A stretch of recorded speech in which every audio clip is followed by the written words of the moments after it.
Hi there. Welcome to another episode of Angels, Positivity, and Love. I'm your host, Michael Andre Ford, and with us is a very special guest in Atlanta, Catherine Carrigan, 30 years medical intuitive healer, host of the Natural Healing Show with 46,000 audience on the UK Health Radio, and that has 1.2 or 3 million audience itself. I've been on, and she's been very gracious to have me on twice, last year and this year on our show. She wears many, many other hats, 10 books, 3 or 4 of which have been #1 bestsellers, Reiki, martial arts. It goes on and on and on. We're going to have a chance for her to explain a lot of what she does for folks. She's been helping people for a very, very long time. She's excellent at what she does. She also takes photos of angels, and she's got those at her website. It's Catherine with a C, Carrigan, CARRIGAN.com. And from there, you can not only see the photos of angels, but you can get to her YouTube or just search by Catherine Carrigan. She does yoga for all of us on air. She's been doing those videos for a long time. She's certified in, I'm not kidding, like 15 different areas. She's well studied. And so when you go to her YouTube channel, it's not just spirituality, it's also health, it's yoga, it's fitness, big time fitness. So enjoy checking out her offerings. She's, again, been doing this a very long time. I'd like to welcome Catherine to the show. Thank you, Michael, and thank you everyone out there. And we're hoping to really uplift your soul with this broadcast. Yes, and I've got to say, Catherine and I have spoken a bunch of times besides recordings for her show, her being on this show. So she's played with the angels before she met me, but she's played with the angels too during our time together, and she's super fun about this all. Now, for folks watching the show and ever wondering why I'm looking right here, my microphone's right here. I often, when I get into the zone, technically channeling, I'm looking that way and talking that way. So don't think that I'm looking at someone 2 rooms over or anything like that. Catherine, can you start us off with one of those experiences in life where maybe at the time you didn't know it was an angel, but later you figured it out, or you just had something very direct that made your jaw drop, and 3 weeks later you're still knocking your head wondering, did that happen? Okay, I'll tell everybody a great story, and it's actually a Christmas story. So years ago, and this is back in the day before cell phones. So I'm 64, so some of us remember the time before cell phones. And my husband and I were both driving up to Christmas for a family gathering, but we were in separate cars. So at the time, I was driving in North Georgia, and there was a very remote area. There was no lights on the road. And then all of a sudden, my car just basically gave out. And I rolled to the side of the road. And I remember saying a prayer at the time. And I said, "Dear God, please help me to get to the next exit." Well, as if I had just called a taxi in Manhattan, this huge 18-wheeler pulls over, like within 45 seconds of me saying the prayer. So I put on my hat and my coat and got my purse and walked over. And it was a husband and a wife. And because there was both a man and a woman, I felt safe. So they indeed took me to the next exit. Well, it turned out that the husband had just had surgery, so he was in a tremendous amount of pain. And at the time, not only did I not have cell phones, at the time I probably had like $2.58 in my pocket. I had no money, right? And so I had no way of getting hold of my husband, who was following in the car behind, somewhere behind me. I didn't know where or when. So at any rate, there we were at this basically truck stop. And I did healing work with this gentleman for about an hour. And he was in horrible pain, again, because he just had surgery. So I did healing work. I got him out of pain. And right about an hour had passed after I'd been doing healing work with him for about an hour in the truck stop. So who should show up but my husband? And he saw my car pulled over at the side of the road, and he freaked out. It was like, oh my God. So he circles back around. He comes into the truck stop. There I am with the trucker and his wife. And so then the trucker and my husband went off to try and start my car. Well, anyway, long story, they finally got my car going. And me being me, because I'm from the South, and from the South, you write thank you notes, right? Somebody really seriously helped me. They literally pulled me off the side of the road on Christmas Eve in the dark when I had no cell phone and no money, and rescued me. So I wrote them a thank you note, and I specifically got their address before I left. And then several weeks later, I got the letter back in the mail, and it said addressee unknown. Wow. And I, Wow. and I realized that I had been saved by angels. I like it. I like it. Yes, and there's a lot of stories. It doesn't have to be a near-death experience, or you weren't meant to die in a car wreck, but the state trooper gets there and you're sort of out of it. Your car has rolled over and you're like, yeah, that woman or that person pulled me out 5 minutes ago. And the trooper's like, I'm afraid I'm the first person here. What are you talking about?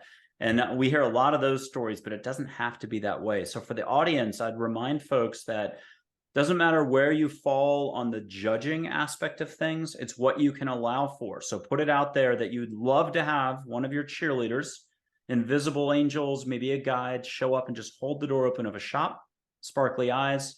Maybe you speak, maybe you don't speak. It's what will you allow for? Well, we'll talk more about this in just a second. Catherine, tell us more about your medical intuitive side. You have about 18 segments from author to show host, a very successful show host, to healer on the medical intuitive side, and much more. But tell us more about that. How do you help people? What sort of folks contact you? Sure. So I'm 64 years old. I've done natural healing now for 30 years. I've taught yoga for 28 years. And so at any rate, in my 40s, I knew that by the time I was 50, I would be doing mostly healing work. And a lot of us who have specific skills and who have a lot of training, we still have to have the courage to stand up and be who we are, right?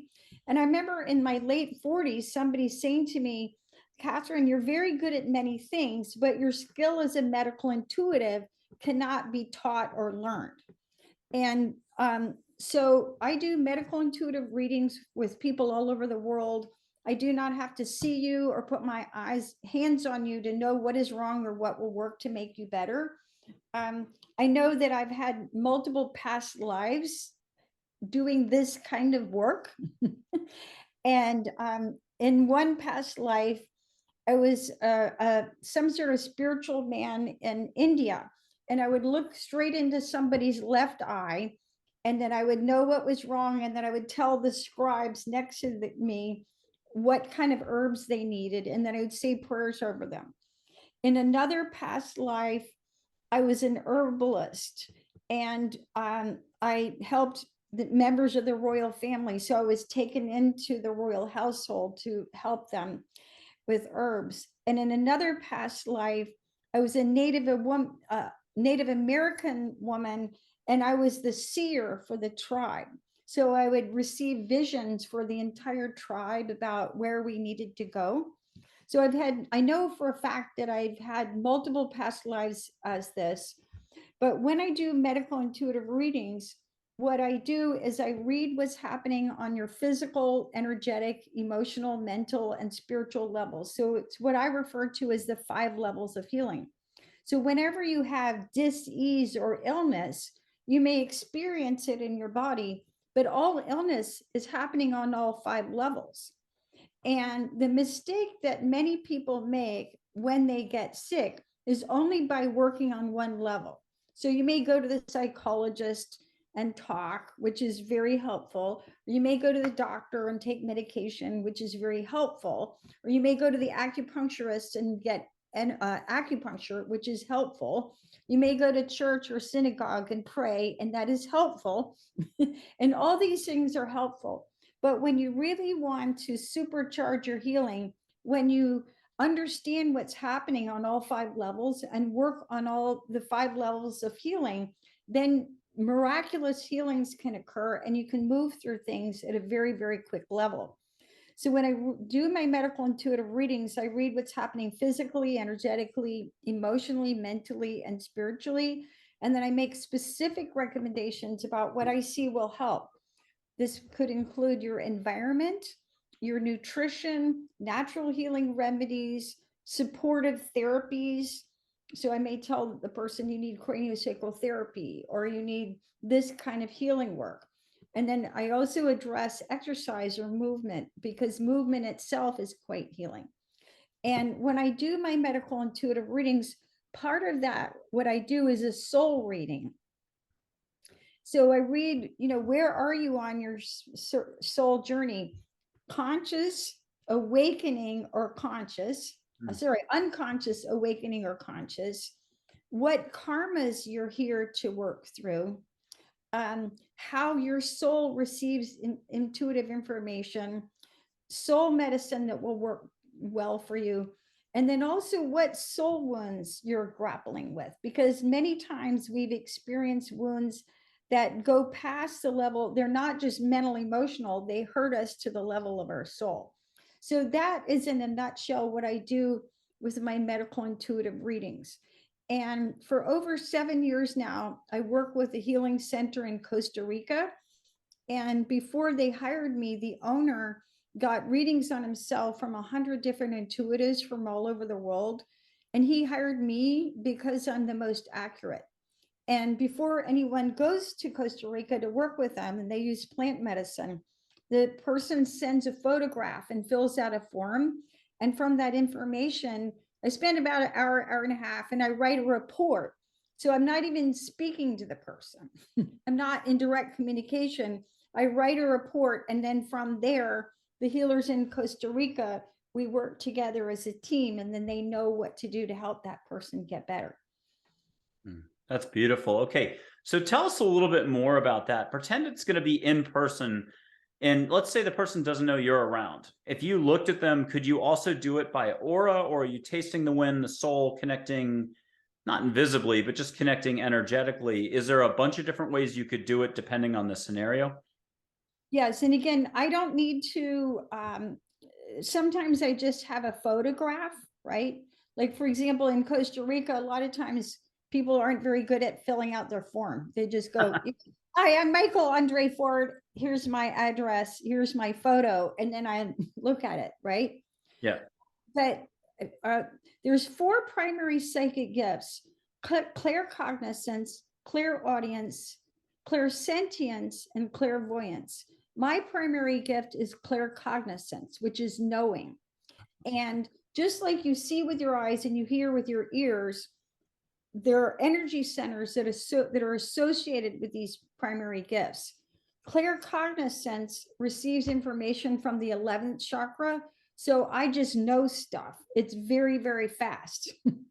So, for example, yesterday I was having a session with a client, and they were talking about their lawyer, and they weren't particularly happy with their lawyer. So I'm like, okay, well, let me see a picture of the lawyer. So we went to the internet. I saw this gentleman's photo, and I could see exactly what was going on with him. And I could explain to the client, this is what's happening.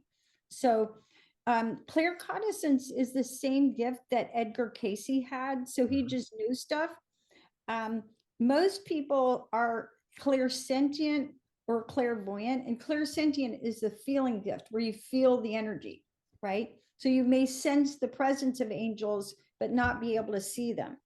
The clairvoyant people can see the aura, can see the angels, right? Oh, I love this. This is absolutely fascinating. And can we go big picture for a second? Every single audience member, in theory, is, and this is going to sound a little off, but is a Jedi Knight or Edgar Casey or James Van Praagh or Tyler Henry. But every person also has a unique life path for this journey, and it may not be time for them to pay attention to any of this. If they wanted to pay attention, some of them like that, and they have very special skill sets.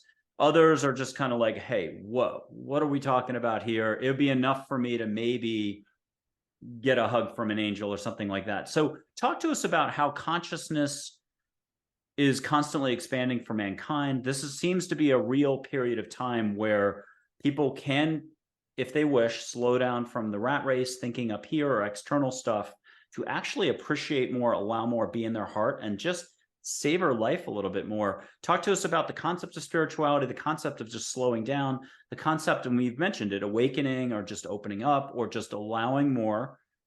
Give us, I mean, you've been doing this a long time. You've got a lot of perspective here. Give us a pep talk, especially for audience members who are maybe a little more tentative about there's no way I could ever do that. I could never get help, and so on. Right. Okay. So first of all, and again, let's just, I'm not right. I'm not trying to convert anyone. I'm Yep. just going to give you my perspective. Okay. And again, not that I'm right, just my opinion. We all have one. So in my humble opinion, you are a soul. If you're listening to this broadcast, you're a soul. Now, your soul literally runs everything. Your soul runs the show. And even when I'm doing my medical intuitive healing work, you have to understand your soul controls your mind controls your emotions control your energy, and your energy body controls the physical, right? So once you understand the bigger picture that the soul controls everything, and that, we've heard the expression, your soul having a human experience in this body, right?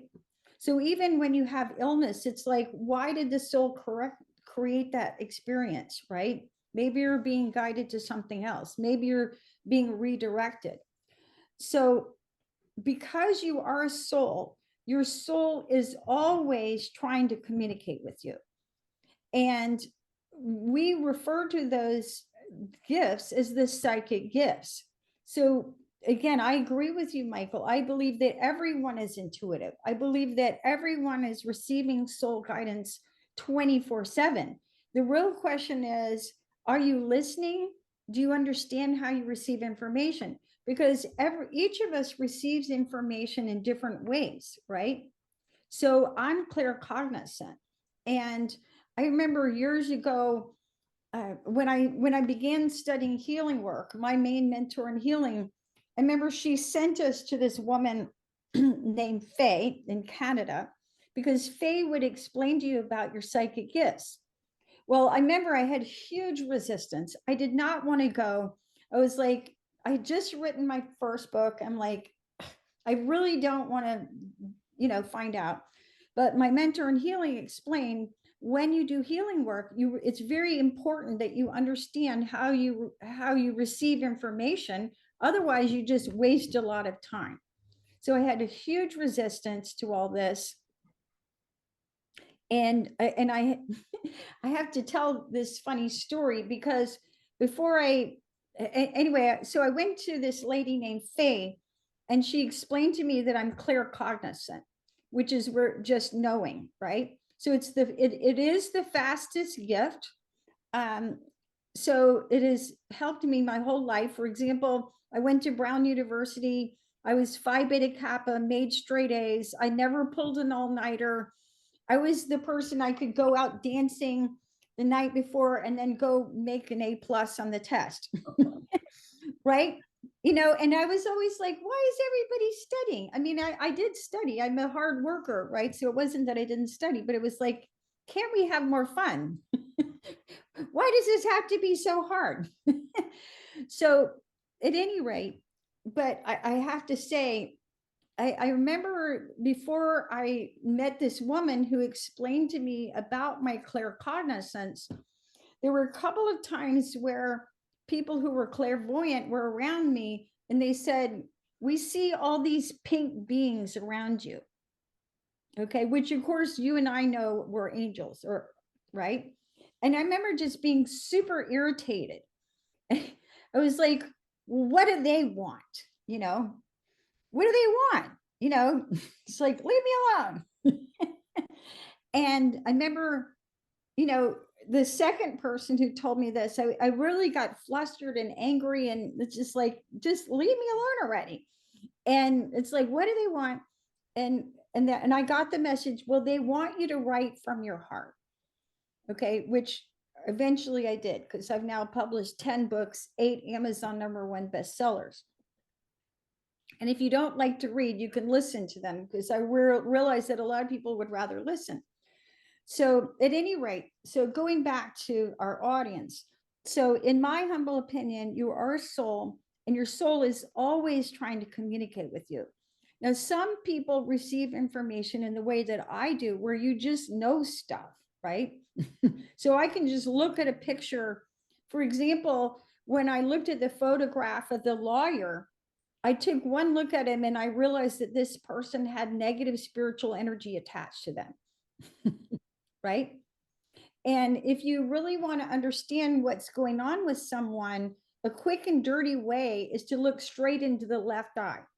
Because they say that the left eye, the eyes are the window to the soul. And when you look straight into the left eye, you can really see someone's soul. It's just right there. And you can connect to it in whatever way. So some people just know stuff, right? And the claircognizant gift is the fastest gift. It comes in with no supporting evidence. I could tell you, I was in London in 2005. And at the time, I was on a Thursday morning, I was scheduled to see 10 clients.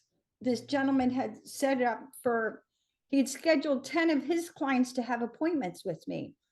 Well, about 2 days before, I called him up and I said, I apologize, I need to cancel. Well, long story. What happened on that Thursday morning? Terrorists blew up the subway. And there were 52 people who died. I was not one of them, nor were any of the people who were scheduled to come to see me. They weren't on the subway either. So claircognizant is the fastest gift. It comes in with no supporting evidence. Clairvoyance is where you see things. This is where you see auras, where you receive information in the form of images. Clairaudience is where you hear things. I really like that gift, because especially when you're doing healing work, it's like it's the foot. They just tell you, right? It's just the foot, it's the liver, it's the kidney, whatever. They need to drink more water. This is what's going on. Clairsentience is a feeling gift, and you have, the feeling gift takes more time. And people who are high in clairsentience, I find, often have low self-esteem. And feelers need to feel better about themselves. I always say, speed is just a setting on the washing machine. Fast spin, slow spin. So my gift is very, very fast. So I'll just, like, I'll look at a photograph and then everything will just start downloading when I'm doing my work, right? And then I write a report in an organized fashion so the person can understand it. But in reality, the way that the information comes in, it comes in very, very fast in multiple modalities. So claircognizance, clairvoyance, clairsentience, and clairaudience. So big picture, your soul is always communicating with you. And one of the things that I find when I'm teaching people how to talk to their angels is that many people have a lot of fear, but they're afraid to listen to their angels. But you have to understand that your soul guidance, when it's coming from your soul and your angels, it's always going to be kind. It's never cruel. It's never cutting. It's never crazy. It's never frightening. It's always reassuring. It's gentle, and it's going to come in a way that you're able to receive it. Isn't that what you find, Michael? Yeah, if you're getting anything that's critical or it doesn't sound like you, it doesn't feel good, you're in the wrong spot. You're up here. And Yes. so all you have to do, again, is take a breath, smile. There's a million ways, but you have to discover your own to get here. Yes.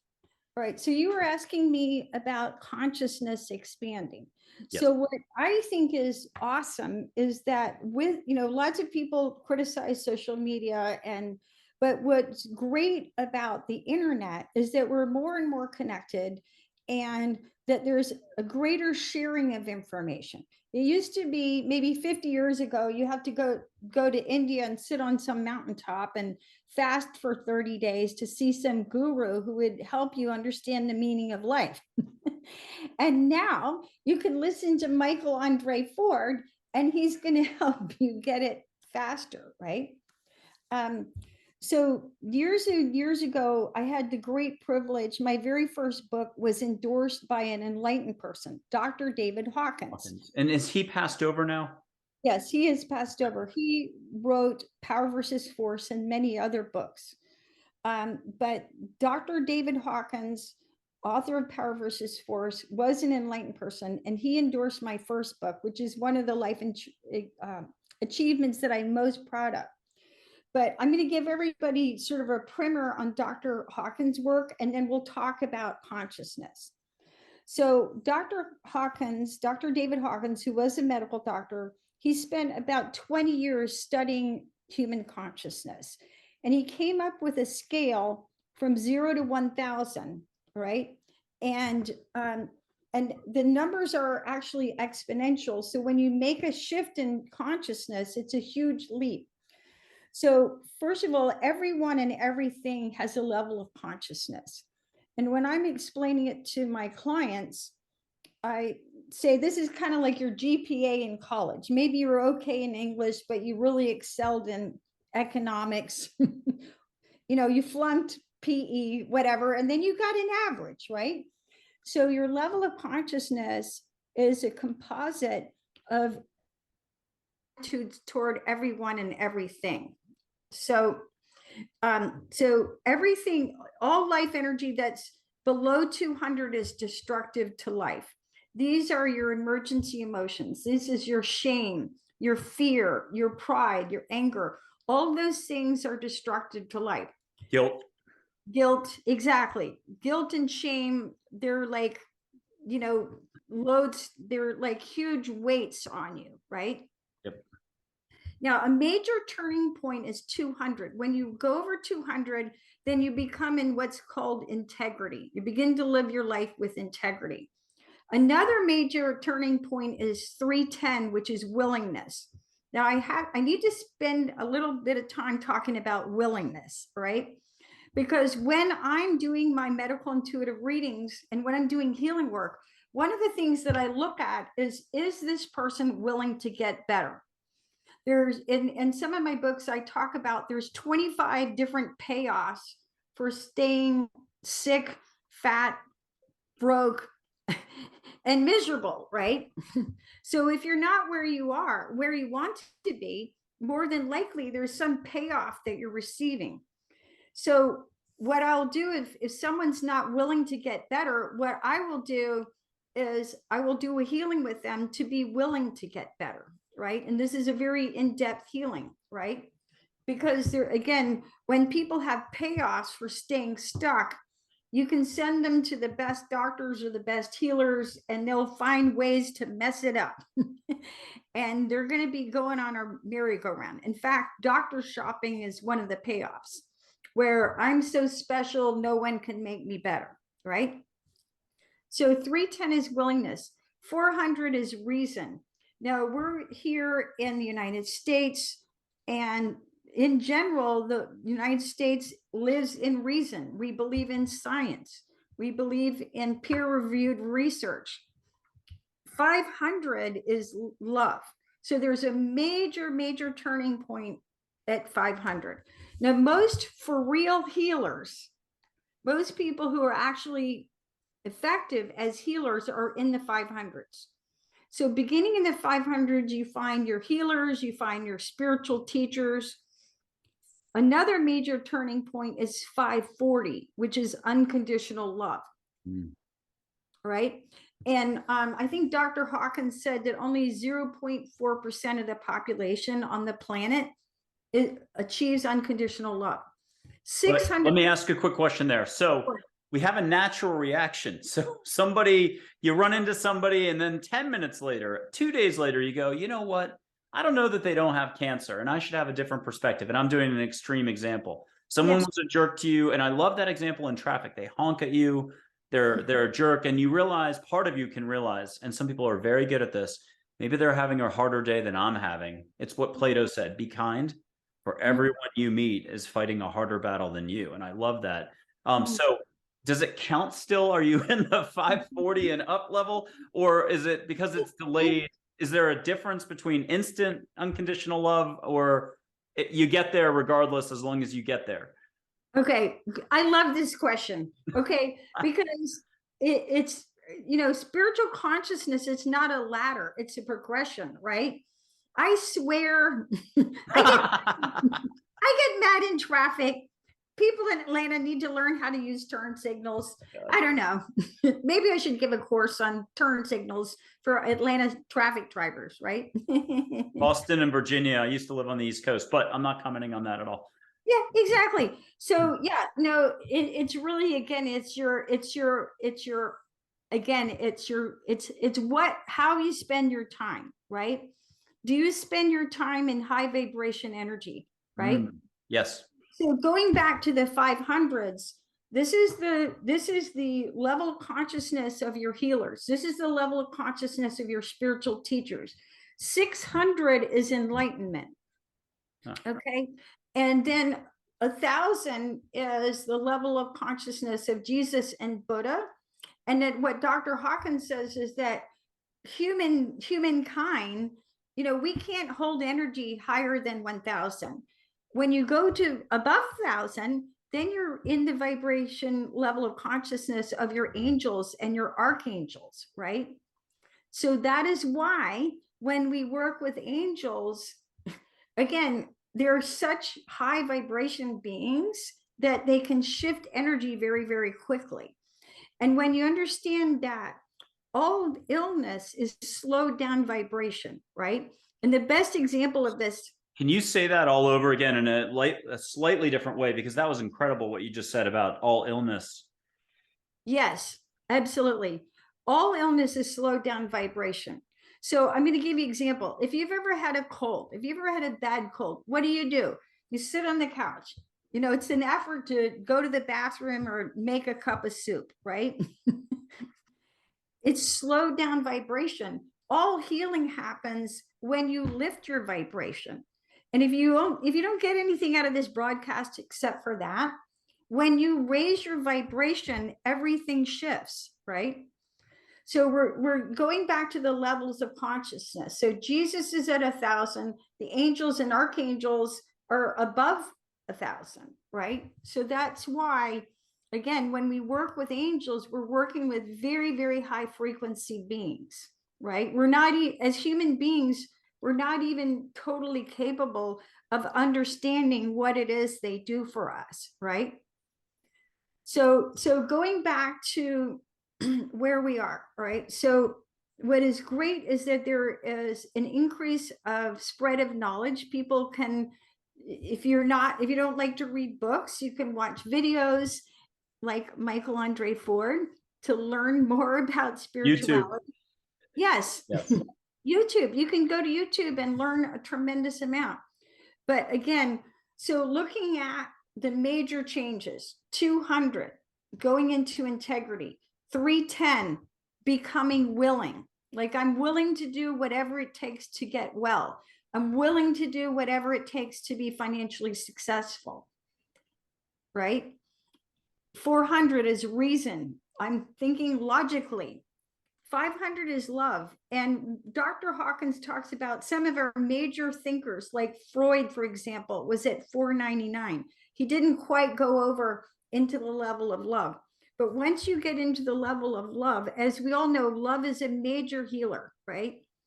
And, you know, for myself, I'm very blunt. I'm very direct. I have plenty of money and plenty of business. My goal is to actually sincerely help people. Well, how do I do that? I work with people one-on-one, I write books, and I run a radio show. But again, I really enjoy working with one-on-one with people because they can feel my energy, right? They can have that direct experience of that. So 500 is love, 540 is unconditional love. And I'll tell a story. I have learned from personal experience not to be as spiritually ambitious as I used to be. So I remember, Yes, good idea. Because it'll all happen on its own. The universe will deliver exactly what you need. yes, I remember years ago, and by years ago, I'm talking 20, 25 years ago, maybe. I got together with a fellow healer and we did healing work with each other. We worked on each other day in and day out for about 5 days. And my goal at the time was to remove all blocks to get to 540, right? And then I did this very intense healing work. And then 2 weeks later, I got really, really sick because it pulled up everything that was not that, right? So, what I have learned is wherever you are in your level of consciousness, it's okay, right? Because I don't know about any of you listening, but sometimes I've pulled up the books of some of these enlightened sages in India and I read their books and I'm like, I'm not sure I understand what it is they're saying, right? This is frankly above me. We are, as human beings, we're generally better off listening to somebody who's maybe a little bit more experienced than us, who can communicate with us in a way that we can actually comprehend, right? I love it. This is so amazing to hear. And I've got to mention something from this end. I've been doing this 10 or 11 years. I'm still learning. And it's getting bigger and bigger. It'll get even bigger down the road. As soon as I just get a little tweak on something, we'll put it that way. It has to do more with the financial. I've been giving for a long time, and it's time to enjoy the foundation that's been set. I gave the service away for people meeting, hearing, feeling, seeing angels for 8 years, but I was learning from and still learn from every single person. So something that another guest this year on Angels, Positivity, and Love, the show that you're watching now, that Catherine Carrigan, Catherine with the C, Carrigan, CARRIGAN.com. Check out our website. Another guest on this show had talked about the grounding aspect of after she's done healing, she wants them to get outside for a minimum of 20 to 30 minutes. Just sit on the grass, touch a tree, appreciate what you can appreciate, hear the birds singing. And that struck me as one of the most, and it's not going to sound complex, but one of the most profound things I've heard all year. And it's something I've incorporated into advice starting like, I've probably heard it a couple weeks ago, but if I can tell anybody that after you've had a broader experience, you're just not used to it. You're up here so much that when someone helps you or you've helped yourself, pop out just the way Catherine talked about. You've experienced more love, maybe a little more beyond what you're accustomed to. It's best to go ground right away so that you can handle it, absorb it. I don't like the word process at all, but just so you can grow in a proper way that doesn't end up you being sick for a few days. I love that advice.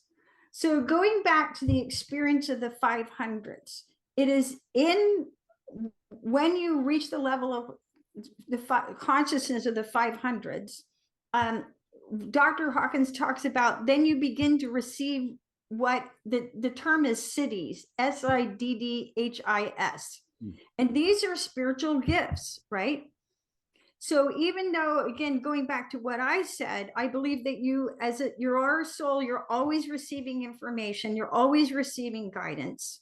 And I joke, you really only have to have a crisis when you're not listening, right? When you're listening, you can get that touch of a feather on your shoulder or listen to a whisper of an angel, get the message, follow the advice. When you're not listening, that's when you get hit by a truck. And in the movie Peaceful Warrior, the gymnastics film, it looks like a Karate Kid adult version. Looks like a Disney film. It's not. It's Dan Millman. He's got amazing works. Way of the Peaceful Warrior, the book. Non-denominational, maybe a touch of Zen. So anybody who's tentative about any of this, it sounds like a lot. Great book. But there's a scene in the movie with Amy Smart, Scott Mekalowitz, and Nick Nolte where he's already had the bike accident. Massive accident. He's never going to walk again. He's not going to ever do gymnastics again. And of course he does. But he's sitting under a tree and Amy Smart does something. And this movie's 2000, I'm going to guess 5. But I mean, it really happened in 1969 or so. And this is, I think, an 80s book or so. So this is a lot ahead of its time. She puts her hand on his heart And she asks him, are you paying attention to what life is telling you? There, nothing is an accident. And I'm borrowing from like an episode earlier this week that we taped. There's nothing I say that's original, but so nothing's an accident. And life is sometimes having to do exactly what Catherine just said to deliver a full stop for you. So you will somehow start paying attention. Your soul's got an agenda in that sense, because you've got to get moving at some point. You can't stay stagnant. All of life has changed. You're meant to do growth, expansion, which is exactly what your ego, your psyche, all your resistance, like Catherine mentioned with Canada and Faye, you will pump the brakes and try to resist as much as you can on that one thing. And it all has to do with going right here. And half of us, including myself, that's the last place you want to be half the time. Who wants to be open, exposed, vulnerable, as Pema Chodron says? You feel like you're going to go through infinite destruction, and yet it's taking a breath. Yes. And, sometimes these periods of spiritual expansion, I remember one time explaining, I said, I feel like 1,000 volts of electricity going through an ordinary light socket, right? And so part of what we have to do is we have to adjust our own frequency in order to be able to hold this higher spiritual vibration. Now, and I want to make an important comment, because we're all human beings. And one of the things that can trip people up is a spiritual ego, is to think, I'm in the 500s, I'm better than everybody else. I don't think so, because everything in life has a purpose, right? And if you're here, if you're listening to this broadcast, your soul absolutely has a purpose.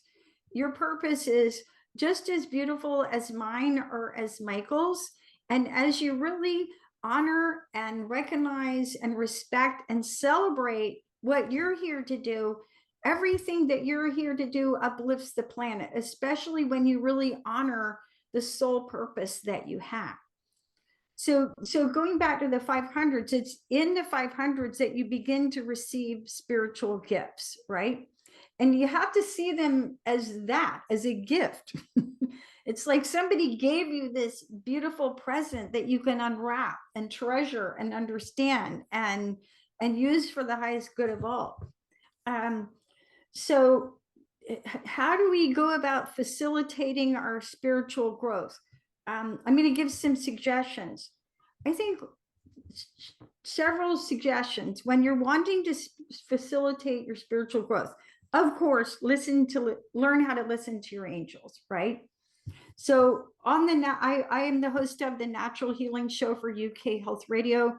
I interview some of the top healers in the world, and everyone has something to give. What I find, however, is that of all the tools that humankind has at their disposal, angels are some of the simplest, right? And Michael is agreeing with me, right? Yes. So, for example, I learned how to read Akashic records. Well, it's very complicated, right? And you have to do all these prayers and so on. And everything has its value and its place. But when I want just straight up direct information from spirit, I just ask my angels, right? So yes. And do you want to add something there? Sure. Well, I mean, it's exactly what you said, and you'd made this point with me earlier, in that absolutely, it's shocking how the psyche wants to get a clipboard, a pen, take notes, even if you've agreed with something here on the show and what Catherine has said. The psyche's job is to make it more complex, or to say, in 2 weeks, we're going to get to it, like a New Year's Eve resolution or New Year's resolution. And so delay, not just getting it done in the moment. That's the stuff of, the time delay, the ego, the resistance, and so on. It's just allow, ask, and receive. And it could be anything from healing to words and so on. Now, that's a lot for folks, so pump the brakes on it. But ask for a hug right now from your guardian angel, but really clear out. Just by that, I mean, get to your heart, take a couple breaths, put your hand here, just say your name and say, hey, I'm love, and I'm allowing for this. And close your eyes if you need to have extra reassurance. Feel what you can feel in this exact moment. But I'm not kidding. We're sitting with someone, Catherine Carrigan, in Atlanta who has an amazing track record. She's a medical intuitive healer. She's got 10 books on Amazon. I think 8 were #1 bestsellers. She's host of the Natural Healing Show on UK Health Radio, 46,000 audience. She's had me on twice, this year, last year, and I'm very thankful for that. It's so great to have her here. If you don't mind keeping going with David Hawkins' scale, it's not necessarily that you have to live by that scale. I've only heard of it about 2 or 3 times, but it's a good, we always need ways to grasp stuff, and this is at least somewhat of a reference point to try to give us a chance to grasp what really can't be grasped in another sense. My microphone's right here. I'm looking at it. Okay, Catherine, keep going on this. Keep taking us forward on this. I love this. And maybe digress for just a little bit and explain, just going through your everyday, when do you ask angels for help? If you remember to remember, when you remember to remember. I love saying that as a joke because we forget constantly. It could be 2 weeks before you'd even remember to, oh yeah, I could get a hug from an angel. Yes. So for me personally, the moment I open my eyes, I have a ritual that I do. And I always start with the Lord's Prayer. And this is just me personally. Just like a musician would tune their instrument, to make sure that the instrument is in tune, I use the Lord's Prayer as an attunement vehicle. And when I can say the Lord's Prayer all the way through, then I know that I'm connected to the divine. And I'm human like everybody else. And even though I've said it maybe millions of times, I stumble over the words and then I go back and it's like, oh yeah, it starts like this. So I'll say the Lord's Prayer. And then I have a group of people that I pray for. And my prayer is a loving kindness meditation. Loving kindness, I'll do it for Michael right now. May Michael be well and free from illness. May Michael be safe and free from harm. May Michael be happy. May Michael be at peace. And so I pray for my folks, my spiritual family, one by one. And when I do that, I connect to their energy. I wish them well. I always pray for my dog, of course, as well as myself. For a while, I left out myself, but when you're praying, you want to pray for yourself because your soul, you need prayer like everybody else. So once I've done the Lord's Prayer and once I prayed for my spiritual family, the next thing that I do is I talk to my angels and I call them in one by one. Now, for me, I know where my angels are, and I'll just for fun, I'll go through my angels. So on my right hand, I have the angel of perception. Okay. And this allows me to perceive what I need to perceive. So I'll go through and I'll call in the angel of perception and help me to perceive what I need to perceive today. On the crown of my head, up here, I have the angel of receiving. And I'll ask my angel of receiving, help me to receive unconditional love, wisdom, knowledge, insight, inspiration.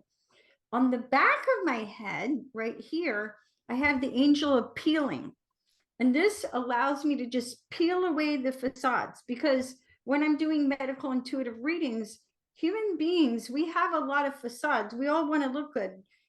And part of being able to do a medical intuitive reading is to be in a state of love. You can't do it in a state of judgment. You can't do it. It's like those awful people, whatever, that it just doesn't work. So I asked the angel of peeling to peel away the layers so that I can see the truth in any and all situations. And then behind my heart, at the back of my heart, is the angel of restoration. And again, you have to understand your angels are for you. They're your team. It's kind of like you've got this great team. So I asked my angel of restoration, and one day I may be, asked to restore my energy, restore my heart and soul to perfect balance. At my throat, I have the angel of self-expression, and I ask that angel to help me speak clearly, compassionately, kindly, in a way that other people can understand, right? I don't want to talk above people or at them or whatever. It's like, and then finally, in the center of my heart at the front is the angel I have the angel of magnificence. And I ask the angel of magnificence to help me share my magnificence with the world, to shine my light out, into the world, right? And again, if you're listening, you have to understand that people need your light. If you think about light, there's a great quote from Rumi: be a candle spreading light till dawn. Be a candle spreading light till dawn. So the world needs light. And you may think, well, what is my light? You could be the light of kindness. You could be the light of compassion. You could be the light of humility. You could be the light of humor. You could be the light of joy. And Joy once said, I think it's in my little book, Listening to Angels, written by angels, but Joy said, your laughter is hope and healing to others. So that's, you don't have to think of your light as necessarily hardcore healer work. It could be just the way you walk down the street, being at peace with yourself, your presence, instead of the usual, I'm going to make it up, 6 feet out that way, 6 feet this way, you're 20 feet out, and people take notice subconsciously. They were having a hard time. They're lost like I am half the time when I'm running or walking, circular looping thoughts that waste energy, until you realize you're asking angels to help you get out of those thoughts, or you're finding a way to breathe and connect to nature, to ground. But just by being you and your higher self, your soul, yes, following that inner peace, your authentic self, you grow your ball of light, your presence, and it lifts and lightens up and alters, if we want to do it a different way, alters the field. Look at what happens when you walk into an empty retail store. Does it fill up with 20 people 30 seconds later? That's a fun one. Or again, people who on your walk, there was a gentleman in Connecticut, a show host, who put it in his testimonial. He always goes on the same walk, sees the same people, but a lot of them, won't say hi. He did a session. His energy was wide open. I started back then to try to suggest get out in nature. He did it, beautiful. And he noticed people who would never say hi, picking their head up and saying hi first. So there's something big to this, but you are the one who has to play around and realize, just give it a chance. Give yourself a chance. Now I love everything you just said, Michael Andre Ford. And there is some quote, which I'm going to paraphrase, because if I tried to say it directly, I would butcher it. When I was younger, I tried to change the world. Now that I am older and maybe wiser, now I realize it's all about lifting my own vibration, right? Because when you radiate your light, when you shine your light, when you shine your magnificence, then other people can be guided by that light, right? And so again, going back to the younger and trying to change the world, when you do it that way, then you're in a state of effort, which is exhausting, right? So it's doing. I've got to do everything, versus being. When I'm in my light, when I'm in my peace, then you lift everyone around you just by shining your light. So doing by being, or being by doing. We could even punt back to Shakespeare, to be or not to be. That's the question. I do have to mention, there's a lot of lingo out there, and all of it's good. If you're from this country, that country, they say it a certain way, or even within India, it's like 40 countries. They have, cities. So amazing you brought that up. Sutras, Buddhism, but it could be just cultural, philosophical. It could be divine feminine. It could be tapping into your godlike powers, which to me is very strong language. It's just the way I react to it. So I loved what you said about getting here and allowing more and just seeing what happens. It was beautiful how you phrased all that. Thank you. So we were talking about, how do you raise your consciousness? Learn to talk to your angels. Set your intention to be the light, right? And again, you may be listening and you may be all by yourself, by feeling very alone, but you have light inside you. So find that light and shine it, and it will lift you. Another major thing to do to raise your level of consciousness, this is so big, is to set your intention to serve God for the highest good of all, right? Because when you, again, going back to levels of consciousness. So when, I think, okay, well, I have 30 years of experience in natural healing. That's pretty good, right?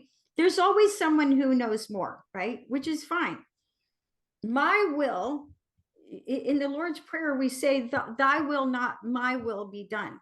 So human will, your willpower may be pretty good. You may be someone who has great self-discipline, all right? But your willpower is only as good as how well rested you are, how well fed you are, how much stress you're under, right? So divine will is a very, very high frequency. And so again, going back to Dr. Hawkins' scale, divine will is at like level of consciousness is 750. It's such high frequency, most of us cannot even comprehend it. But when you set your intention to serve God for the highest good of all, and again, I honor all religions and all spiritual paths, when you allow that divine energy to work through you, then you are a channel for the work of, for divine energy, so that it may be made manifest in human life. And when you allow that divine will to work through you, then you begin to experience miraculous occurrences. And I'm just going to mention this. I'm going to back up and I'm going to cover it, just add a little addendum. It is so simple, so that for anybody out there thinking we just said something complex, we're not. It could be just taking a breath. A breath is connection, just like letting go, stretching, yawning, even a connection to all. And everything is within us. So the universe is within us. If you want to think interdimensionally to make that possible, you are the universe. Whoa. One with the soccer ball. Athletes know it, but they only attribute it to being in the zone on the athletic field. They don't realize they compartmentalize, just as an artist would, a singer, if you're good at yoga, and everyone else. We only know it in those hobbies, the pursuits, when we're in love with the book or our dog or walking in nature. We don't realize that all moments could be the same. Now, good luck with that. You got to pay the bills, stress happens, honking, as she said, getting stuck in traffic. But that's how simple it is. And I needed to mention, there is always someone smarter, faster. They're doing something that's incredible. There's constant growth and expansion. But I like that old 1980s King Arthur Excalibur movie. Merlin is trying to catch a fish with his hands in the stream. And in a second, he loses balance and falls into the stream with a big splash. But he's talking about not tasting the cake and this, and he's looking at King Arthur, and he says, there's always someone smarter than you, and then he falls into the stream. So we get a reminder of all of this in every film, sitcom, one way or the other. But I like car commercials. I like, there's another brand of commercials out there. If you take out the word Mercedes, it's actually about the road in life, your journey. And the whole point of your journey isn't about the externals and becoming that top-notch lawyer. I mean, do it. That's your passion, hopefully. It's actually about loving more, learning more, tapping all of this that, again, you have access to anytime you want to pay attention. But part of you says, no way, I don't want you there. And you'll even get ill or have horrible things happen because you're resisting it to the point that you just, your soul gets involved and says, hey, we got to shake things up. So Catherine, keep talking to us about all this. You're hitting so many gorgeous points. Can you maybe give us a tactical, just something we can do during the day if it's gotten busy, the breath thing, and I loved when you said, restore my heart and soul to perfect balance, because we spend our energy and we're like a battery, we get depleted. And the next thing you know, we're operating on really low levels, like a plane with 4 engines down to 1. Yes. Okay. So first of all, realize that, again, you're a human, you are a soul, but you also have an ego. Okay. My ego prefers to be right. I don't like to be wrong. I don't like to be disappointed. I don't like to have my nose ground in the dust and, all my faults shoved in my face. Who does? So you have a shadow, and it just like I said, live in the light, shine your light, but you also have a shadow, and we want to be compassionate about your shadow. A good way to understand your shadow is it's the unintegrated aspect of your ego. Okay. And in any moment, it's really about who's in charge. Is my shadow in charge, wanting to be right, mad at everybody, keeping score on all the so-called grievances and everybody's done me wrong, constantly remembering all my aches and pains and what's miserable? Or am I going to let my soul guide the way? So a simple way to get your shadow out of the way, I will teach you this. This is a little energy trick. I'm going to take my glasses off to do it. On your left temple, all right, right next to your eyebrow, you draw a circle. And it doesn't matter which way you draw the circle, and then you draw an X through it. And when you do that, that tells your shadow, take a hike. Go sit in the corner. I don't want to hear from you right now. When I'm doing in-person healing work and a person comes to see me, one of the first things I do is I clear their shadow so that I'm speaking soul to soul, not ego to ego, right? So clear your shadow so that your divine guidance can come through, right? And again, I say the Lord's Prayer, may thy will, not my will, be done, right? But setting your intention to be a divine channel. When I'm doing healing work, I use the affirmation, I invoke the light of the Christ within. I am a clear and perfect channel. Love and light are my guides. So all of these techniques will work. But again, it's about setting your ego aside, letting go of the need to be right, and allowing yourself to be a channel.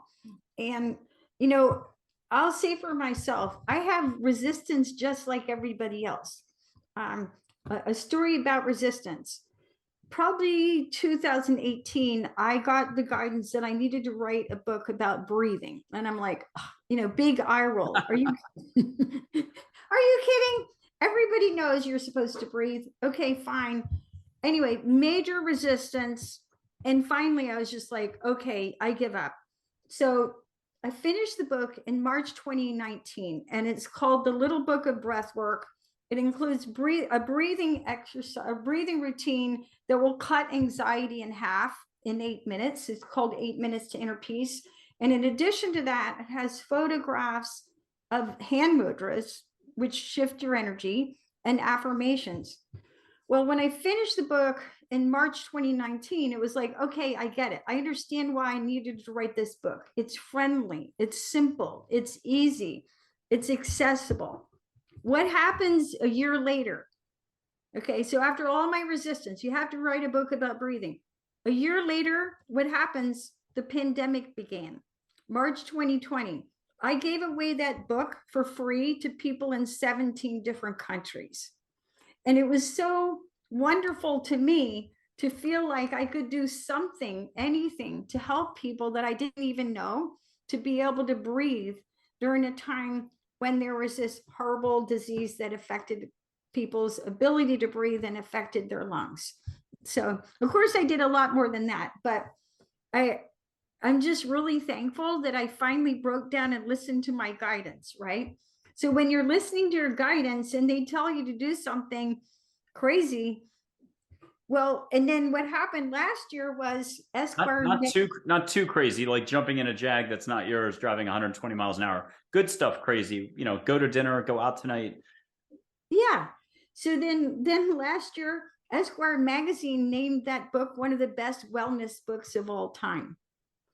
And it was just like a really good affirmation for me. It's like, yeah, it's good to follow your guidance, right? Even if it takes courage to do so. Can you share with us a mudra of some sort, a basic one, a fun one? It's just, you know, there are mantras, which are more word oriented. For those who are unsure about mantras, it's just a way of raising your vibration. I always say, get a mantra from an angel. Yeah. Sai Baba, Sri Kalishwar, say it with them until you've got the gist of it and you feel your vibe going up. And then anytime you want, you get to hit your heart button with that mantra to get to your happy spot. But a mudra is the same way. And this is so cool you brought this up. This is very cultural. Is it okay to say India here for sure? Yes. It's India. Yes. Okay, good. All right. So, and again, I've taught yoga for 28 years. So first of all, we got to step back and go, how does this work exactly? Well, your acupuncture meridians either begin or end in your hands and your feet. So when you change your hand position, you're literally changing the flow of energy in your body. And one mudra that I use a lot with my clients is Mushti mudra. And what it does is it allows you to release pent-up emotions. So to make Mushti mudra, you bring your thumb between your ring finger and your middle finger like this, and you make a fist, right? I'm holding it up so you can see it, right? And many times we have a lot of emotions come up. Emotions can be very overwhelming. Emotions can shut down your thinking, right? Are you getting one right now? Well, so Mushti Mudra allows you to release that pent-up emotion, right? And then there's Mantanji Mudra, which is for peace. So I bring all my hands together like this, and I interlace all my fingers except for my middle finger. And that's a mudra for peace. And for driving. Exactly. I want to be peaceful while I'm driving. I'm doing this one right now. Just as I've never done this before, but if you don't listen at all, not to Catherine, not to myself, always listen. But you can sometimes be just given one, and if you're loosey-goosey at all, you'll just find your hands in a really cool position. You can't really take a photo of it because your hands are taken up. So have a friend take a photo. Yes, there you go. Yeah, there's lots more in that book, but yes. Oh, I mean, that's amazing. And a mudra, in your experience and what you've taught, what you've experienced, a mudra is just as good as a deep breath, a smile, a laugh, or a mantra, or any other exercise, because there's no one way. Yes. And so we're talking about what you can do to raise your vibration. Listen to your angels, talk to your angels, set your intention to serve God for the highest good. And another big one is to just pay attention to your own vibration. And I remember when I was studying medical intuition, the teacher was talking about always have a foolproof positive thought. Now, as humans, such a good one. I don't know about any of you, but I get bummed out. I get disappointed. I'm like, wow, things really aren't going my way right now. And yet, like, if I think about my little dog, I have a Cocker Spaniel named Dixie. She's black and white, super cute. She has me wrapped around her left front paw. If I just simply think about her, she makes me laugh and smile, right? So I just had an angel come in my inner space here with a zigzagging. Either it was Jamie or Penelope, but I started laughing because I was writing down foolproof positive thought. I love that. Bulletproof. Yes, exactly. That no matter how bad it is, it's like, okay, but I'm thinking about my dog and she makes me laugh and smile. That's incredible. And so how about just a reminder how big everyone's heart really is if they'll just give themselves a break and separate a little bit from all the reality? Yes. So let's talk about your heart from an energy perspective. So you have 7 layers of your heart, right? And a lot of us are very armored up. So I've been hurt. I've been disappointed. I'm from Atlanta. There was an author, Louis Grizzard. He wrote a book called "They Tore My Heart Out and Stomped That Sucker Flat." That's definitely happened to me many times, right? So again, we want to be compassionate with ourselves. And when I'm doing healing work and I look at the heart energetically, I look at, is your heart open or closed? If your heart is closed, you're either doing one or two things. You're either protecting yourself. It's like, I'm not letting anybody in now because I've been so hurt in the past, or I'm punishing myself. I've made mistakes, right? Join the club, right? So that's big what you're saying right now, really big. I'm yawning. Yeah, I'm getting a huge whoosh on this. Yeah. We all put our poker chip stacks on the poker table in a certain way. And the only way I know how to say it is just if someone's asking, well, hey, tell me my nature, and it's a Zen master in front of you, they can often start, and this is from 1,000 years ago, well, where are you putting your dislikes? Because you don't have to resist anything. And that's Martin Luther King, and it's a lot of other concepts. It's just go more with the flow, be more at peace. But right back to what you're saying about the heart, that was so big. It literally, I felt the energy and I yawned. So forgive me for interrupting. It's so good. And, a really good affirmation is, I have the courage to let love in now. I have the courage to let love in now, right? So no matter what mistakes you have made, no matter what's happened to you, love is, we all know intellectually that love is all around us. That's what divine energy actually is. And Michael Andre Ford can tell you the angels love you so much, right? And when you really listen to your angels, that's one of the big messages that you're going to get, is how much you're loved, right? When you talk to your angels, you'll never feel lonely again. They're around you all the time. So no matter what has happened, I have the courage to let love in now, and just sit with that.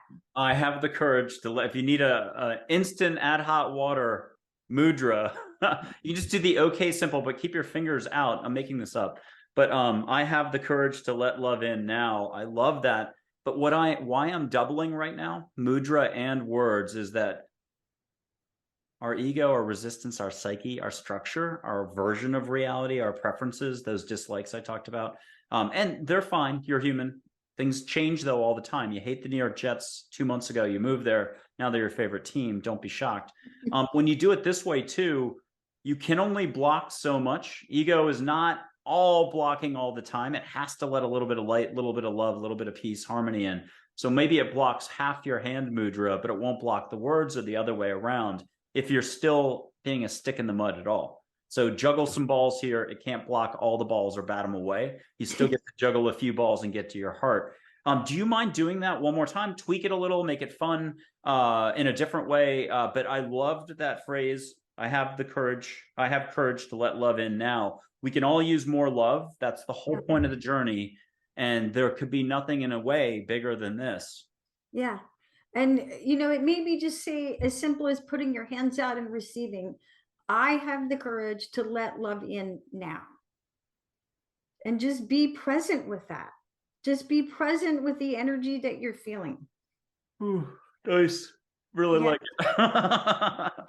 Well, I think we're on a roll here. This is incredible. Have you been to India? We keep like cities, S-I-D-I. It's S-I-D-D-H-I-S. It's okay. Yes, sorry about that. S-I-D-H-I. I'm like the worst with spelling. I'm improving all the time. So cities, it's also picking up a skill, though. If you wanted to levitate a dime, that could be a city as well, is it not? I guess so. I haven't levitated any money. I'll let you know when that happens. Okay. Yeah. Oh, so tell us about India a little bit. I know it's a mix of cultures and backgrounds. I have actually not been to India before. I have taught yoga now for 28 years. I still teach yoga 8 or 9 times a week at age 64. I refer to yoga as my mental health program. And it's a way to really share joy with people. So tell us about your videos on YouTube, because you have every move imaginable on your YouTube videos, and they're very specific for someone who's having this situation. Do this video. You explain a lot of stuff. So tell us more about how long you've been doing it, the length of the videos, again, where they can find it if they put in Catherine Carrigan on YouTube. Yeah, so if you go to Catherine Carrigan on YouTube, you'll find me. And I make videos of all the interviews like of Michael Andre Ford and the other experts on the Natural Healing Show. I have playlists on Healing with Catherine Carrigan where I share information. I have videos on yoga, videos on Qigong, videos on healing the back, on healing the hips, prayers, meditations, all of that. And it's my feeling that you can't outgive God, right? So when people are always asking me about different things, and I do have clients all over the world, so I make the videos. So I'll go, okay, you're a highly sensitive person. You need to learn how to deal with that better. We'll just go watch this video. Here it is, right? Or you have scoliosis. Watch this sequence and it'll help you, right? I like this. So you have been traveling all over the world. I know you've got clients all over the world, but over time, can you share with us some of your favorite spots, or did you get pulled into a retreat at some point, or just any sort of experience that you would like to share abroad, and how the energy was different, what impact you had, and just what you learned from that interaction? Yes. In 2009, this is probably one of the best trips of my whole life. I got invited for free to stay in a castle in Scotland. It was so cool. So I was there with 5 other healers from around the world. And so I was there. There were 6 of us total, and we were studying flower essences. And I have a friend in Scotland on the Isle of Gia, which is one of the most beautiful places on the planet. It's an island between Scotland and Ireland. It's actually part of Scotland, but it's an island. And anyway, so we would go to the greenhouse and look at the orchids. And if you've been to CATHERINECARRIGAN.com, you know I raise orchids. I love orchids. And these are healing remedies made from orchids. So we would look at the orchids, and then we would take the healing remedies, and then we would talk about them. And there were several funny things about that trip. One day we went out on a boat, and all of a sudden there were just all these dolphins. And if you've ever been to SeaWorld or any aquariums, and they have these trained dolphins, these were dolphins in the wild, and they just did a dance for us.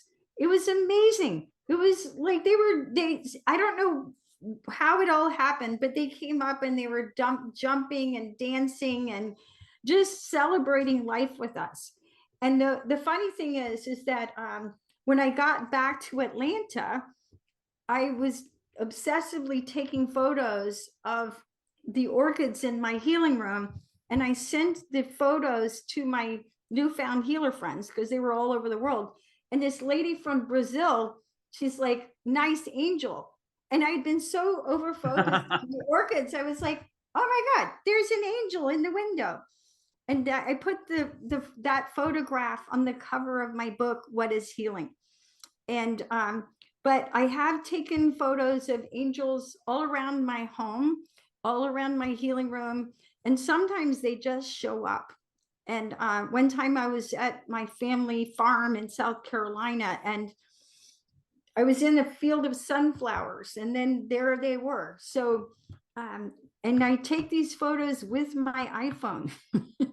Yeah, So, I take iPhone, I think. So when I used to grow tons of flowers up in my Austin home, an angel named Jamie, who's more like my Secret Service agent or a protector, but she helps me with all my photography. And so she's a lot of fun. She might have been the one that just jumped through. I haven't paid attention yet. So the bottom line is photography, flowers, great way for a person to start playing around. And then what will you notice? There are times where I'll take a photograph and it'll be 2 months later, I notice a ball of light on the stem. I didn't even notice. Yeah. And you're doing this because you'll do everything you can to disbelieve, pay attention, or suddenly an alarm goes off on your microwave to go get your coffee, to just go whoop, pretzel, and you're gone, or squirrel, whoop, gone. Yeah. Yeah. Well, one time there was a tornado in Atlanta, and it was a really bad tornado. 4 people died. And in my neighborhood, there were trees down all over the neighborhood. And all the neighbors behind me had trees down. They didn't have power for days on end.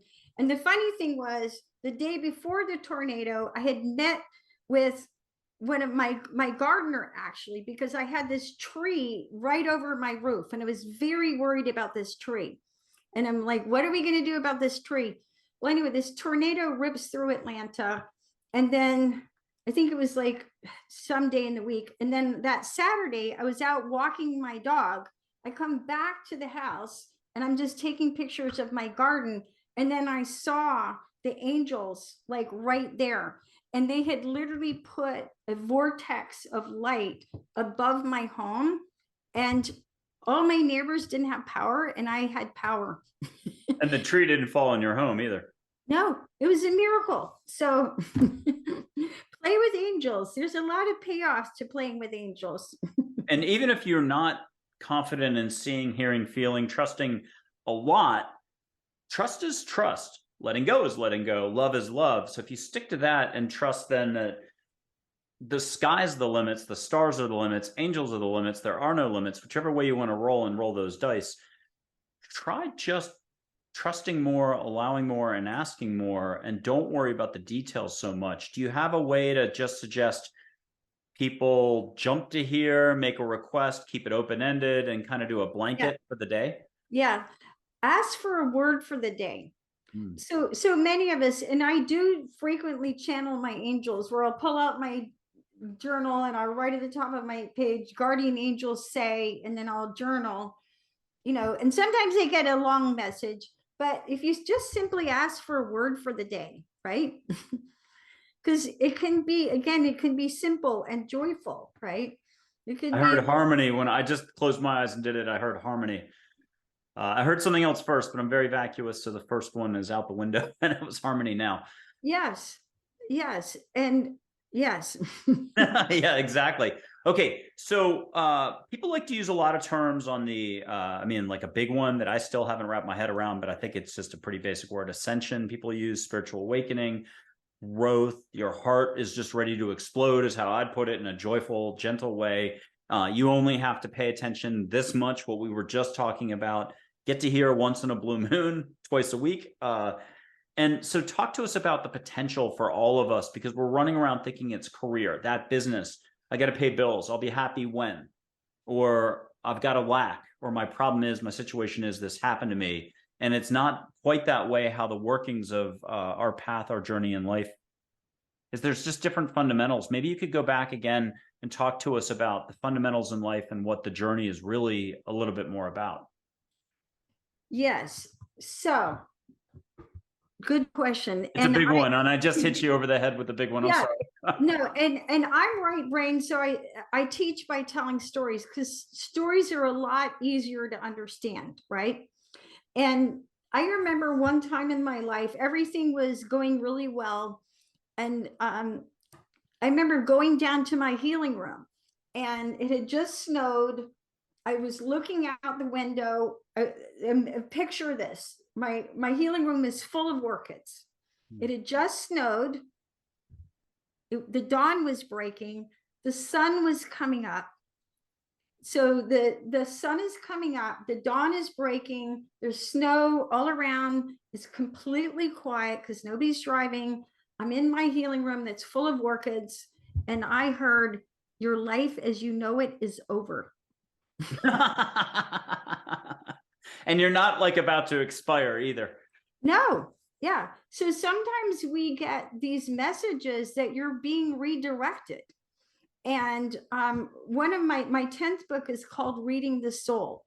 And sometimes, and I'm not an astrologer, I don't understand astrology, so I won't pretend to talk about astrology, but we go through these periods where we have to break down the old structures in order for something new to occur. And it doesn't mean that the life that you lived before was bad, right? If you think about graduating high school for a lot of us wasn't that great. I didn't like it, but I survived, right? But the point is that sometimes something has to go away in order for something else to occur, right? And during those times, you want to be compassionate with yourself. You want to be patient with yourself. If you think about what the world went through in the pandemic, right? All these structures broke down. The way people worked, the education system, the healthcare system, so many things literally just broke down. And in my book, Reading the Soul, I talk about what's called a breakdown to a breakthrough. And if you study Nobel Prize winning physics, chaos theory, in order for things to reorganize at a higher level, you have to go through chaos. So a good visual on this, if you think about, if you know any teenagers, right? If you open the door to the average teenager room, you just shake your head. It's like, oh my God, what's going on in there? It's just chaos, right? But they're reorganizing at a higher level.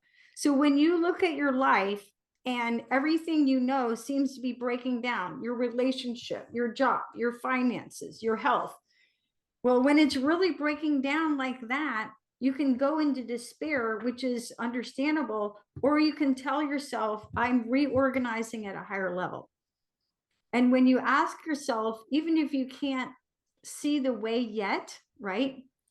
A good visual is, if you think about driving in the dark on a country road, you only have to see just far enough ahead of you to get to the next place. That's a great way to say that. People can contact you, Catherine with a C, Catherine Carrigan, CARRIGAN.com, to reach out if they know something's up. That's all they need, is a little indicator, a little spider sense if it's Spider-Man, a little spidey sense, sixth sense, a balloon goes up and they're like, huh, my car blew up yesterday. I just got fired from my job. My boyfriend or whoever dumped me. And I know the jig is up. I need some change, but they don't know what to do next. They could contact you and you're in a position to help sort things out and give them some ways to do it. Okay, good. Okay, so angels, let's just go back over the basics. Catherine, do angels exist? Absolutely. Absolutely. And sure. Yeah, how can people is there any task too big or small for angels? No.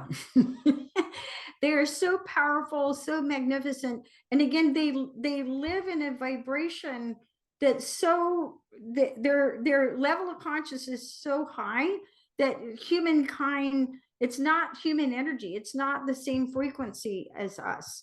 So we can't even begin, we can imagine it, we can see them, but we can take pictures of them, but they're beyond human experience for sure. I like that. I like that a lot. And a reminder that what's grounding about. So you have a breakthrough. You did a mudra, you did a mantra, you put your hands out, you said certain words, you maybe connected to your favorite figure out there, religious, cultural, philosophical, otherwise. You felt your vibration go up. You connect to an angel, you see an angel, you get an answer, and you get a little high. You feel out of your body a little. Yes, yes. Not just about those whole dynamics of you. How about I do my first ever religious phrase? Man cannot live by bread alone. Man cannot live by just being high as a kite, connecting to the ether. You have to get back to your heart. You have to get back to the earth. You have to ground into your body. Talk to us about those dynamics of it's like whack-a-mole a little bit. Well, whatever your soul is here to do is here to be done in your body, right? Okay. So it's like Michael and I are still in our body. So we're here to do this through our body, right? And okay, I'm going to go out into healing work a little bit, but some of the big problems that people have is when they don't fully accept their incarnation in this body in this lifetime. So you may not be suicidal. You may just be like, I don't know about this life stuff. I don't know really why I'm here. What's the point, right? And even if you don't know the point yet, even if you understand that you're a soul or understand what your soul purpose is, if you're alive in the body, you definitely have one. So when we make these big shifts, like you said, Michael, a really good thing is we want to bring that back to our body so that we can be present in the now. And being in your body is a great way to be present. And it's helpful to understand also that your mind can either think or feel, right? Your mind can either think or feel. And when you're in your body, you're in a feeling state. And that feeling your body, feeling your feet on the earth, it helps you to, again, hold that spiritual energy so that you can be present to do what you're here to do. And even a grounding exercise, I mean, it can run the gamut from taking a shower to sipping on a cup of tea, but you got to go full stop. You can have your favorite movie on, but sometimes it's better to shut off the devices or high vibe music, or if you're just really into Italian classical. There's no one way, and that's the beauty of self-discovery here. Your own journey, your own, even if you printed up a t-shirt that had your favorite, I don't know, it could be Pavarotti because you're into opera, but every time you wear that shirt, you feel good. So it's not a mudra, it's not a mantra, but it's your favorite t-shirt. Tantra. Yeah. It's a tantra. So some of my favorite grounding activities, gardening. I was gardening this morning, right? There's nothing like digging in the dirt or weeding. Walking my dog. I live in a beautiful area of Atlanta, and whenever I go out, I listen to the birds, right? Right? So helping you, practicing yoga, drumming is very grounding, right? Walking barefoot. Swimming in a pool, jumping in a pool. Yeah, all that. But you walking. couldn't notice the birds if you weren't here. The brain isn't going to be like, oh, birds, or will for half a second, birds, but I'm back to the task at hand and I'm busy, busy, busy. But Yeah. the person who enjoys the birds is the person that's here and is taking a breath on it and allowing a moment to stretch into another moment. Yes, unplugging from the internet. You can't be grounded, checking social media, right? Exactly. Yeah. Most people these days, I think, are even watching TV that way. They're splitting their attention. Yeah. And, I think so many people, because this feeling of disconnection that people have is a major root of addiction. It's why people overeat. It's why people may be drinking too much or taking drugs or so on. So get in your body, feel what you feel, and find the peace within. It's there. And it's a tall task in the sense that if you're judging it from up here, it's like, yeah, I'll start in 2 weeks or next year. And 2 years go by and you realize you never actually started. But it's actually like this. And you're doing it all the time when you flip a light switch, brush your teeth, fall asleep at night. But there, the ego isn't judging it at all. And you get no credit for it, therefore. Yes. And a lot of spiritual people, probably a lot of your audience, spend a lot of time, up here. I remember when I studied medical intuition, some people have to go up to receive information. They told me only go down. Interesting. I was already like so much, up there. It's just like only go down. Well, how about I blow some sage your way?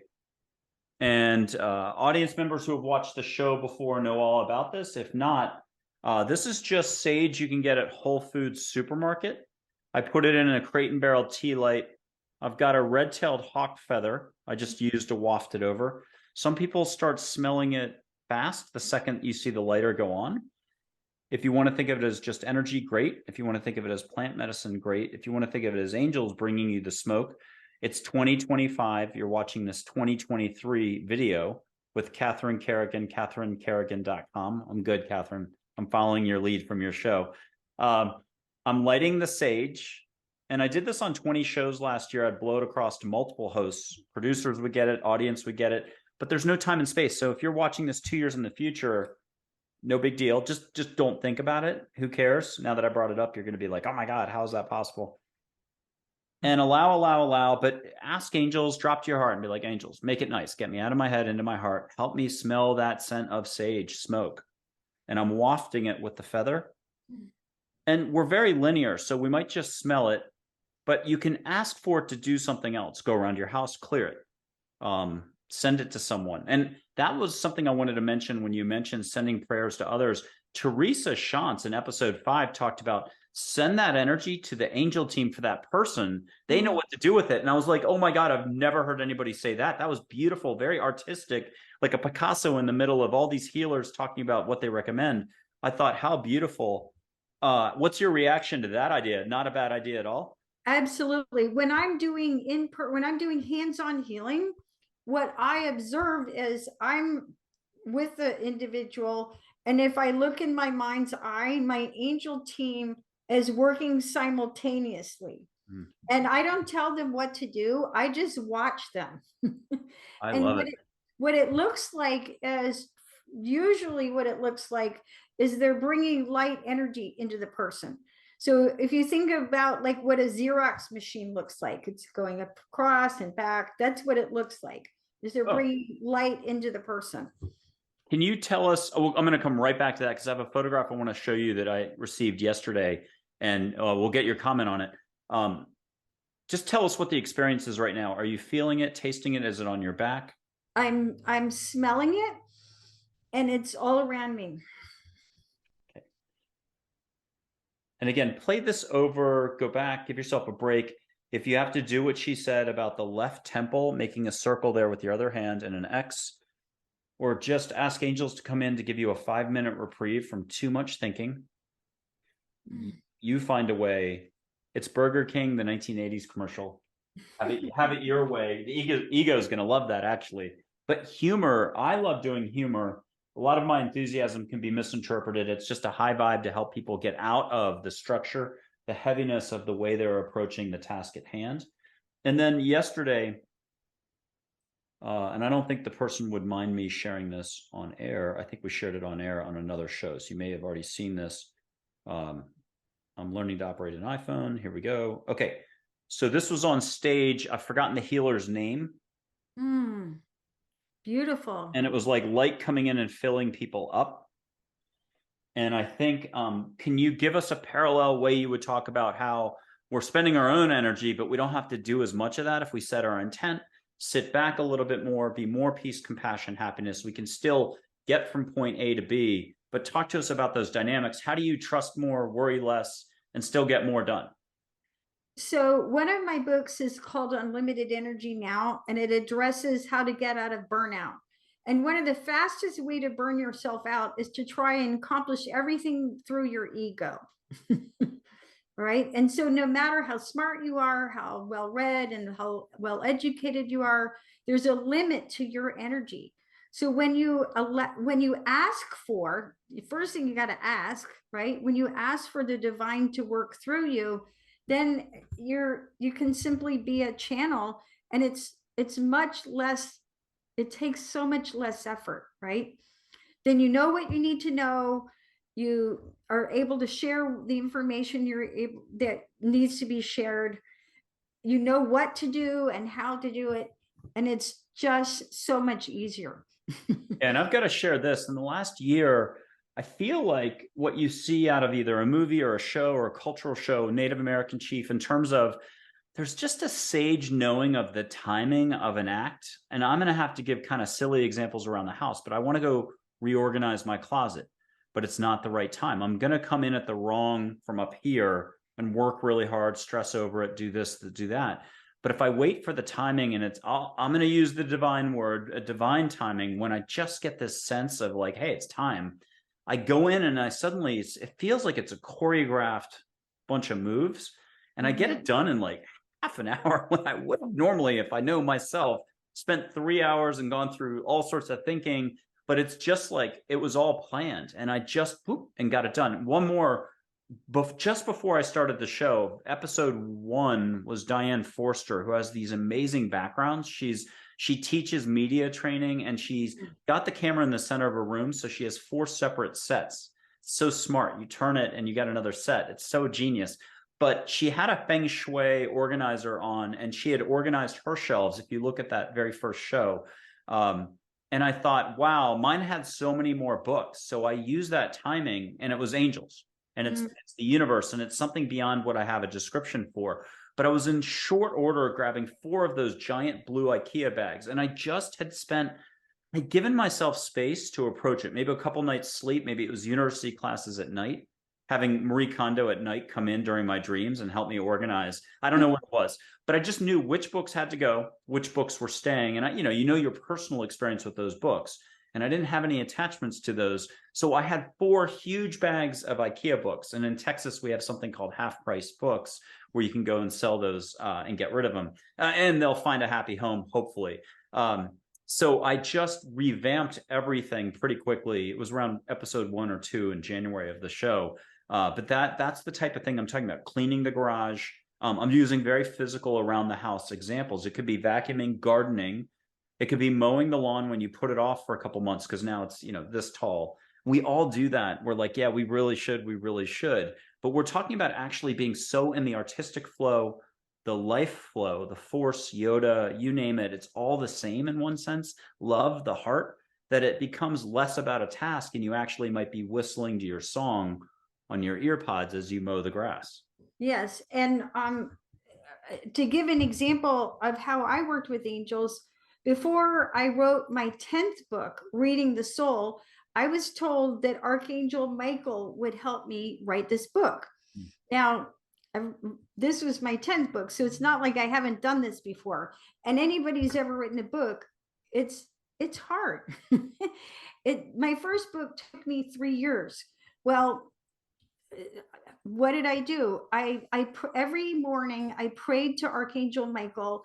I listened to different meditations, Archangel Michael meditations, And a client of mine who's clairvoyant, I meditated with Archangel Michael so much. If you know the angel colors, Archangel Michael is blue. My aura is usually pink. Well, my whole aura turned blue. I wrote the book in a month. It was the fastest book I've ever written. So another way of working with angels is to pick an angel or ask for an angel to help you, and then spend time on a daily basis with that angel and ask that angel to help you with whatever task, whether it's cleaning the garage or writing a book or helping you go through a challenging period in your life. I like it. Now, do you have specific angels, if it's a cup of tea, if it's just taking a recuperative shower, not just any old shower, but you're like, oh my God, I just worked so hard. Could be the garden, it could be healing session, and you're going into the shower to get rejuvenated a little bit, or are you grabbing all the angels? How do you roll on a daily or weekly basis? Do you have certain fallback angels for certain moments that you're like, oh yeah, this is the angel I always sit down to read a book with? So my guardian angel, like if I look in my mind's eye, she looks like Mick Jagger. That's cool. It is. I mean, she really looks, she's got curly hair and very assured. And when I need help, I'll ask for my guardian angel. And it is the angel of magnificence. So okay, he's right here at my heart. So when I go to my heart, that's where my guardian angel is. Well, if you'll remind me, because again, a lot of times I get so into the zone that I don't have a tether for remembering something 5 steps ahead. But yeah, let's do some angels, some angel photos here. You've met these angels before. And if we can remember, let's get back to your guardian angel, whether we do a photo, no photo, it doesn't really matter. Nobody needs a photo. It helps for people to let go at the front end. Check out Catherine's photos of angels at our website. Here's Joy, the emotion, Joy, the ambassador communicator for us all, just to help us park it up here and to make it really easy to be here to receive, whether it's answers, hugs, or seeing. Why don't you get a personal compliment, get a hug, and then get something for us all, and maybe even a topic after you deliver what she said to the audience, if you don't mind all this. Yeah. And then take us on a quick 5-minute chat on a new additional topic where she's chiming in. So Angel of Joy is telling us all to be the light. And Angel of Joy is telling us that so many of us in the spiritual community are making things too complicated. Maybe trying to read too many books, right? Or oh yeah. right? Or thinking that there's some kind of information out there that we need to get. And the Angel of Joy is saying that when we look into our heart, we can actually feel, see, and experience the light that is in our heart. And if we simply tune into that light and shine it out for all to see, that's the simplest way that we can lift our vibration and the vibration of everyone around us. Oh, beautiful. And I'm going to switch. Instead of Charlotte next, I'm going to do my guardian angel, because she talked about, I want to say it right. It's all over my website, my LinkedIn profile, something I'm going to ad lib like you did earlier. Something like, it's not the externals, it's going to be found here, and it's all you need, not external sources. And I'm still saying, go, do Catherine's books, of course. Check out Listening to Angels and Dan Millman, Peaceful Warrior, the movie. I love it. Oh my God. Every time I watch that, there's something new in it. So here's a guardian angel. Min is the shortest way to call her, like Minnesota. Lakota Sioux word for water, and light waves of energy in water. Here's Min, and she's happy to add to that. What does she have for all of us? She's saying, have the courage to be still. That in our society, we distract ourselves, we comfort ourselves by being overly busy and overly active, but have the courage to sit with yourself, to feel what you feel, to notice what you notice, and be in the moment. That was one of those, that was big, because that's all we do with an iPhone, is do anything to avoid just 10 seconds of stillness. We're not talking much, 2 minutes. If you could do sticky notes all over your house, probably need about 4,000 of them, 20 on the back of the front door, 20 on the mirror, 20 on the bathroom mirror down the hallway, 20 around the kitchen, you still wouldn't do the 20 seconds to 2 minutes of just being still for a moment. That's the whole point of ego, is to keep you moving so rabbit fast or scared out of fear. And those are the darker or the heavier or the lower vibrational things where you're hiding under the rock. The rock, that's where things get more complex. Okay, if you could, can you pick a favorite location around the globe that's exotic and ask for an ocean smell? Costa Rica. Yeah, so ask for Costa Rica all around you. And then if you could get a mantra mudra and take us back through while you're smelling Costa Rica, she'll give you a visual, she'll give you the words. Take us through something that is just incredible in the moment. Experience the endless joy of hummingbirds. Nice. And I can picture a mudra being like their wings or something. Okay, let me do Charlotte, everybody's favorite teacher from childhood with words meant to help you expand. She's just here to, offer a little bit of inspiration. She's been around the block. And she's saying, slow down. Even when you think you've slowed down, you can always slow down more. Same thing with expansion learning, more laughter. You think you're done, or chapters in life. We thought we wrote 10 books. Ask her don't share this one out loud. Ask her what's around the corner for you. Got it? Yes. Good. Okay. How about 3 Native American chiefs? These guys are so down to earth. They're a lot of fun. Dull Knife is wisdom with some humor. Unconditional Love, spirit guide. These 3 can tell you how to get from point A to B. If you would allow for this, there's 50 different of those nature smells that are sacred. Sage, sweetgrass, cedar, tobacco, juniper. Catch something in the air around you, get a nice healing boost. Yep. Tobacco. And then something for you personally, but then something for us all to either talk about or share. He's pointing the direction. Peace. Okay. And then red shirt's the gentlest mom in the world. By that, I just mean compassion, compassion, compassion. He speaks so softly. And he's got the most beautiful face, just so much there. He's saying there's no mistakes. It's kind of like where you get triggered. It's a great opportunity for growth, for allowing more, for shifting your perspective to see why it's perfectly okay to move on to ownership a little bit. It doesn't mean if you're getting beaten 10 times, you have to take it for the 11th time. It's not that. So, I mean, find that Eckhart Tolle way of disengaging, not accepting it in that case, but, shifting where you're putting yourself. Okay. Move your head so you don't get hit the 11th time. Okay. Geronimo, action. So much fun. Tells it like it is. What's he have for us all? He's saying channel the light. And those guys work really closely with Joy. I'm going to put Joy and Geronimo up at the same time. They've got some good insight right now on something. They said that when you channel your light becomes like a saber that cuts through all interference. And here we just talked, I know Joseph Campbell mentioned that in a lot of cultures, religions like India, Buddhism, the sword slicing through all the resistance and stuff like that. Beautiful. Let's do Archangel Michael, because you had mentioned Michael, and I know Michael's really big for you. Gabriel, and here comes Michael. Okay.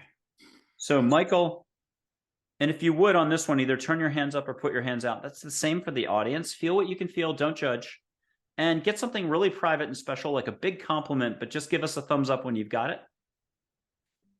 Yay. And then something you can share out loud for all of us. Call on Archangel Michael when you need strength and protection. Yay. Beautiful. Okay. And then Gabriel, any which way you want to do it.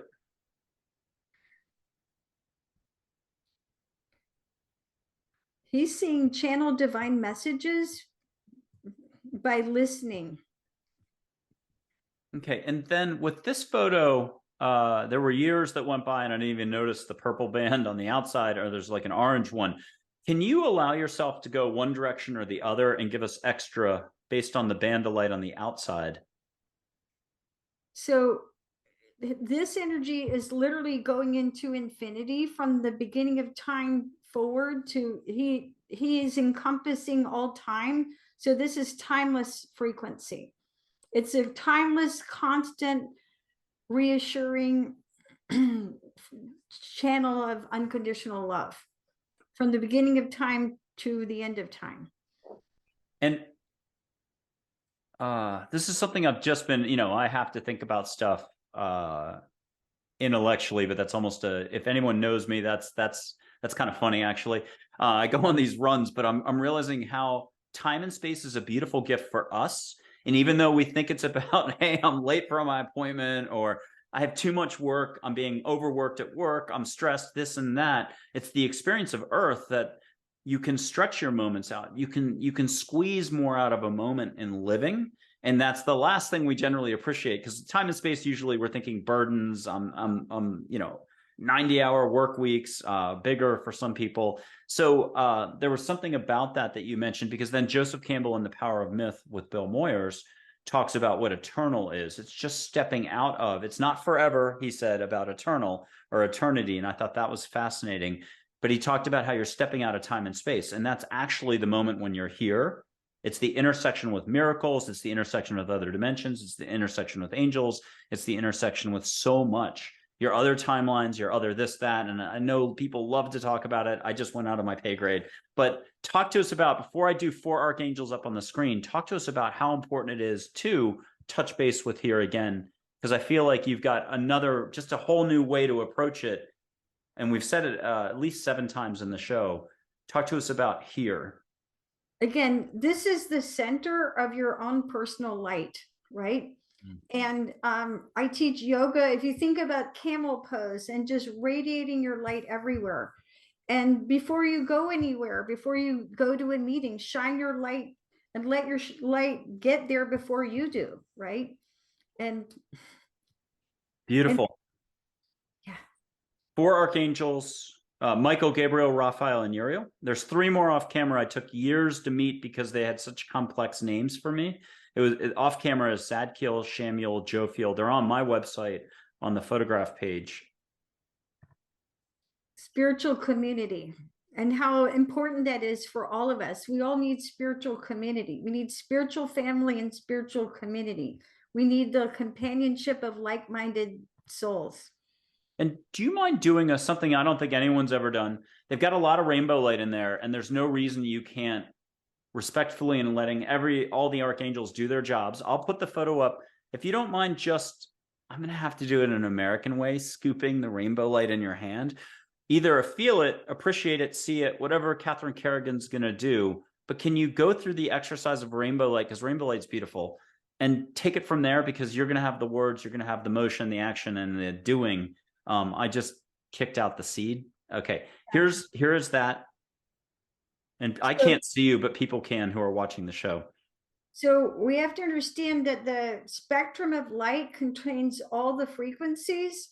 And we have to understand that no matter where each of us are on our own path of spiritual growth, that there are people around us who need who we are, who need to hear the messages, the way we express it, the way we do it, and everyone has a purpose. So it's about honoring your path in the spiritual spectrum. And if you cup your hands and then ask for rainbow light in your hands, can you physically just allow for some rainbow light? You can bring it into your heart for a hug, or you can just enjoy the visual. But talk to us about the physical, energetic existence. I don't know what I'm saying now, but the rest of the visual of taking it from there, receiving it from there, not taking, receiving from the angels. You've got light, whether you're seeing it or not. Talk to us about how you can just in the moment receive all with a capital A.